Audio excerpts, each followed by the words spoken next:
Audio Jungle.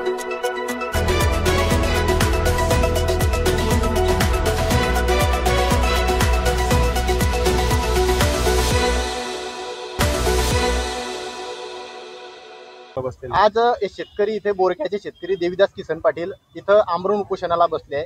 यांचा प्रलंबित प्रश्न आहे तो शेत रस्त्यांचा।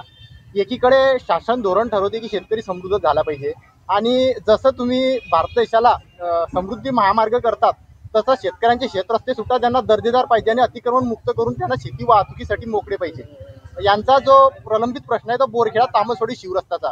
आता शिवरस्ता सांगायचं म्हटलं तर हा थोडक्यात शासनाच्या मालकीचा रस्ता आहे आणि त्याच्यावरती शेतकऱ्यांनी अतिक्रमण करून तो रस्ता बंद केलेला आहे। आता ह्या शेतकऱ्यांचा रस्ता अभावी 10 वर्षापासून रस्त्यामुळे या शेतकऱ्याचं नुकसान होत आहे। आज त्याच्या परिवाराचा उदरनिर्वाह त्या शेतीवर आहे। न भरून निघणारं नुकसान त्या शेतकऱ्यांचं होत आहे। आतापर्यंत शासनाचे अनेक GR आले। आताच नेमकं बावनकुळे साहेबांनी 29 ऑगस्टचा शासन निर्णय आला। त्यानंतर जिल्हाधिकारी महोदय आयुष प्रसाद हे जळगावला असताना त्यावेळेस त्यांनी 31/12/2024 रोजी एक परिपत्रक काढलं होतं शेतरस्ता मोकळे करण्यासंदर्भात। त्याच्यानंतर 1987चा शासनाचा GR आहे। 27 फेब्रुवारी 2016चा GR आहे। असे अनेक GR असताना महसूल विभाग किंवा तहसील कार्यालय रावेर यांच्याकडनं प्रत्यक्ष कुठलीही कारवाई होत नाहीये।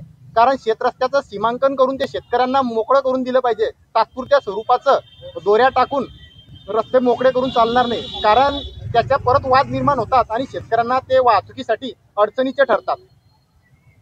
आणि असं करत असताना रावेर तालुक्यातच इथं फक्त एका शेतकऱ्याचा सुद्धा प्रश्न नाही आहे, असे असंख्य शेतकरी आहेत की त्यांचे शेतरस्त्याचे प्रलंबित अर्ज हे तहसीलला धुडखात पडत आहे। फक्त चौकशीसाठी जातात पण त्याच्यावर प्रत्यक्षामध्ये काहीच कारवाई होत नाही। तर ही कारवाई झाली पाहिजे। शेतकऱ्यांना त्याच्या हक्काचे रस्ते मोकळे केले पाहिजे। याच्यामध्ये अंमलबजावणी होत निघताना दिसत नाहीये, कारण सुस्त प्रशासन आणि शासनाने कठोर कारवाई करण्याचे यांना निर्देश दिले पाहिजे। भूमी अभिलेखला सुद्धा यांनी पत्रव्यवहार केले पाहिजे। त्यांना सुद्धा कळवलं पाहिजे की तुमची सुद्धा याच्यामध्ये महत्त्वाची भूमिका आहे, कारण सीमांकन करताना सगळा जो रेकॉर्ड आहे भूमी अभिलेखचा, जमिनीचा जो रेकॉर्ड आहे भूमी अभिलेखला आहे। बघा, स्पॉटला कारणं वेगळी असतात। शिवार फेरीचा कार्यक्रम राबवण्यात आला पण पावसामुळे विलंब झाला। त्याच्यानंतर शिवार फेरी फक्त ऑफिसमध्ये 4 दिवसांच्या मध्ये झाली। प्रत्यक्षात ग्राउंड लेवलला शिवार फेरीचा कार्यक्रम झाला नाही। त्याच्यामुळे शेतकऱ्यांपर्यंत आलेला GR शेतकऱ्यांपर्यंत पोहोचला पण अधिकारी तिथे पोहोचले नाही। मी 10 वर्षापासून कलेक्टर, महसूल मंत्री, प्रांत, तहसीलदार यांना निवेदनं देऊन आणि थकून गेलो। शेवटी आता म्हटलं आता आपले पाय दुखून आले, 2-3 म्हणजे बूट घसवून गेले। त्याच्याकरता म्हटलं आता आरामशीर इथेच बसू आणि काय पुढचा मार्ग त्यांच्या हाती, त्यांच्यावर सोपवला। आता ते काय करतील ते करू, कारण माझं खूप नुकसान 10 वर्षाहून किती नुकसान झालं असेल याचा अंदाज लावा। आता सुद्धा शेतात मका पडला आहे, त्याला कोंब फुटले आहे।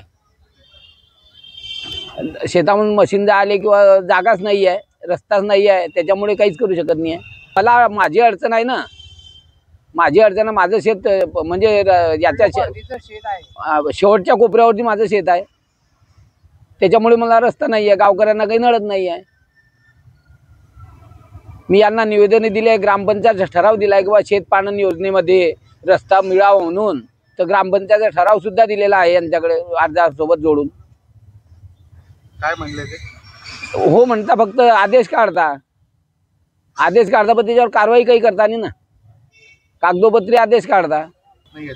काय माहिती काय त्यांना, म्हणजे त्यांच्यावर दडपण कोणाचं आहे का, कशाचं, पैशाचं दडपण आहे का, कोणा पुढाऱ्याचं दडपण आहे ते काही कल्पना नाही ना।